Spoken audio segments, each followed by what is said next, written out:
नमस्ते।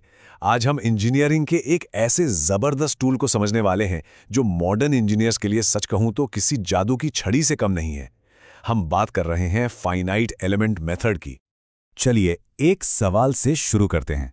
जरा सोचिए, एक बहुत बड़ा कॉम्प्लेक्स सा पुल बनाना है तो कोई इंजीनियर ये बनाने से पहले ही कैसे बता सकता है कि वो सेफ है या नहीं? मतलब बिना उसे बनाए उसकी मजबूती को कैसे परखा जा सकता है? असल में प्रॉब्लम ये है कि जो सीधे साधे फॉर्मूले हम अपनी क्लास में सीखते हैं ना, वो असल दुनिया की टेढ़ी मेढ़ी कॉम्प्लेक्स डिजाइन्स पर सीधे सीधे काम नहीं करते। यहाँ हमें कुछ ज्यादा स्मार्ट सोचने की जरूरत पड़ती है। तो चलिए इस बड़े से टॉपिक को 5 आसान हिस्सों में तोड़कर समझते हैं। हम देखेंगे कि इंजीनियर की असली दुविधा क्या है, फिर उसका डिजिटल सोल्यूशन क्या है, और आखिर में ये हमारे भविष्य के लिए इतना जरूरी क्यों है। तो हमारा पहला पड़ाव है इंजीनियर की बड़ी दुविधा। और ये सिर्फ कोई मैथ्स की प्रॉब्लम नहीं है, ये एक असली चुनौती है जिसका सामना इंजीनियर्स को लगभग रोज करना पड़ता है। अब आते हैं इसके सॉल्यूशन पर, यानी हमारे दूसरे हिस्से पर। फाइनाइट एलिमेंट मेथड का जो सबसे बेसिक आइडिया है वो है बांटो और राज करो। मतलब हम एक बहुत बड़ी प्रॉब्लम को छोटे छोटे हल किए जा सकने वाले टुकड़ों में बांट देते हैं। इसको ऐसे समझिए, मान लीजिए एक बड़े से मिट्टी के घर की मजबूती समझनी है। हम क्या करेंगे, पहले उसे छोटी छोटी ईंटों में तोड़कर देखेंगे, है ना? फिर हर एक ईंट के बिहेवियर को समझेंगे और आखिर में उन सभी की जानकारी को जोड़कर पूरे घर की मजबूती का अंदाजा लगाएंगे। बस यही 3 कदम एफईएम में होते हैं।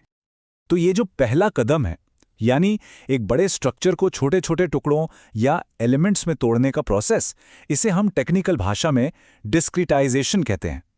और ये एलिमेंट्स जिन पॉइंट्स पर एक दूसरे से जुड़ते हैं उन्हें नोड्स कहा जाता है। तो क्या एक बड़ी समस्या को छोटे छोटे टुकड़ों में तोड़ना ही डिस्क्रीटाइजेशन कहलाता है? अब आता है तीसरा और सबसे दिलचस्प हिस्सा, स्ट्रक्चर की कुंडली। जैसे कुंडली किसी इंसान के बारे में सब कुछ बताने का दावा करती है, वैसे ही हम हर छोटे एलिमेंट के व्यवहार को पहले से ही डिफाइन कर देते हैं। हर छोटे एलिमेंट का अपना एक डीएनए या कह लीजिए एक रूल बुक होती है, जिसे हम लोकल स्टिफनेस मैट्रिक्स कहते हैं। इसमें उसे एक नन्हे से टुकड़े के बारे में सारी जानकारी होती है। उसका मटेरियल कैसा है, उसका शेप कैसा है और उस पर फोर्स लगने पर वो कैसे रिएक्ट करेगा। अब असली जादू तब होता है जब इन सभी छोटे छोटे टुकड़ों की रूल बुक्स को एक साथ जोड़ा जाता है। जब हम सारे लोकल मैट्रिक्स को मिलाते हैं तो हमें एक मास्टर रूल बुक मिलती है, जिसे कहते हैं ग्लोबल स्टिफनेस मैट्रिक्स। और ये हमें पूरे स्ट्रक्चर का बिहेवियर एक साथ बता देती है। और ये सब कुछ एक बहुत ही सिंपल सी मास्टर इक्वेशन में फिट हो जाता है। P = SD, यानी फोर्स बराबर है स्टिफनेस गुणा डिस्प्लेसमेंट। इसे याद रखने के लिए बस इतना सोचिए, ये पक्का सॉल्यूशन देगा। तो क्या बल, कठोरता और विस्थापन के बीच का यही वो मुख्य संबंध है? ठीक है, अब चौथे हिस्से पर चलते हैं और देखते हैं कि ये सारी थ्योरी असल दुनिया में काम कैसे करती है। मतलब थ्योरी से सॉफ्टवेयर तक का सफर। इस मेथड की सबसे अच्छी बात इसकी वर्सेटैलिटी है। ये पुलों में लगे ट्रस से लेकर बिल्डिंग के बीम और दीवारों तक सब कुछ एनालाइज कर सकता है। और सबसे बड़ी बात, ये उन मुश्किल प्रॉब्लम्स को भी सॉल्व कर सकता है जिन्हें हाथ से करना लगभग नामुमकिन है। जैसे कि किसी प्लेट में अगर कोई कटआउट हो तो उसके स्ट्रेस को एनालाइज करना। लेकिन यहाँ एक सवाल उठता है, हजारों बल्कि लाखों छोटे छोटे टुकड़ों के मैट्रिक्स को हाथ से जोड़ना और सॉल्व करना तो एकदम इम्पॉसिबल है। तो फिर इंजीनियर्स असल में ये करते कैसे हैं? और इसका जवाब है टेक्नोलॉजी। SAP 2000 जैसे पावरफुल सॉफ्टवेयर्स ये सारा मेहनत का काम खुद ब खुद कर लेते हैं। मॉडल बनाने और उसे छोटे टुकड़ों में तोड़ने, जिसे प्री प्रोसेसिंग कहते हैं, से लेकर आखिर में स्ट्रेस और डिफ्लेक्शन जैसे रिजल्ट्स को खूबसूरती से दिखाने, जिसे पोस्ट प्रोसेसिंग कहते हैं, तक सब कुछ ऑटोमेटिक होता है। और अब हम आ गए हैं अपने आखिरी और सबसे जरूरी हिस्से पर कि ये ज्ञान भविष्य की चाबी कैसे है। लेकिन आगे बढ़ने से पहले चलिए एक बार जल्दी से उन 4 मुख्य बातों को दोहरा लेते हैं जो हमने अब तक सीखी हैं। पहला और सबसे जरूरी सबक, बड़ी और कॉम्प्लेक्स प्रॉब्लम्स को छोटे, सिंपल और सॉल्व किए जा सकने वाले टुकड़ों में तोड़ो। दूसरा सबक, हर छोटे टुकड़े की अपनी एक पहचान होती है, उसका अपना डीएनए, जिसे हम लोकल स्टिफनेस मैट्रिक्स कहते हैं।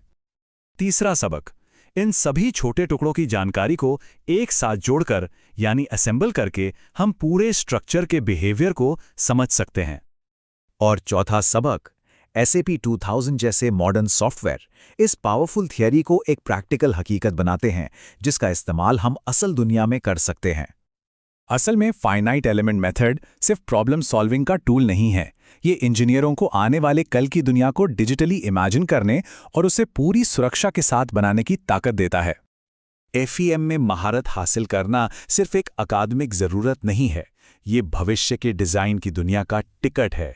भूकंपरोधी गगनचुंबी इमारतों से लेकर हल्के और ज़्यादा कुशल हवाई जहाज और यहाँ तक कि अगली पीढ़ी के बायोमेडिकल इम्प्लांट्स तक, ये मेथड हर जगह है। ये एक ऐसी फंडामेंटल स्किल है जो जिंदगी भर नए नए इनोवेशंस करने में मदद करेगी। तो अब ये सवाल मैं आपके सोचने के लिए छोड़ता हूं, जब हम किसी भी स्ट्रक्चर को बनाने से पहले ही उसे डिजिटली बना सकते हैं और परख सकते हैं, तो वो अगला इम्पॉसिबल डिज़ाइन कौन सा होगा जिसे अब पॉसिबल बनाया जाएगा?